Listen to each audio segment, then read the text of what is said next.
This is the Atkins Milk Chocolate Delight protein shakes. These things are awesome. 11 fluid ounces. It's kind of like in a milk carton container, and these things just taste fantastic.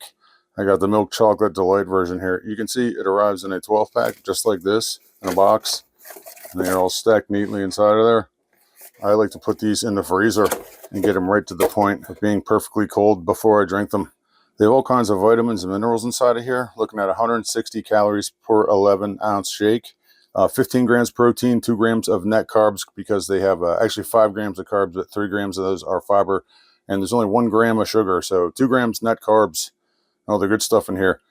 Twist off lid right here, and it's totally resealable, which is cool. So you don't have to worry about that. Sometimes I like to put this over ice.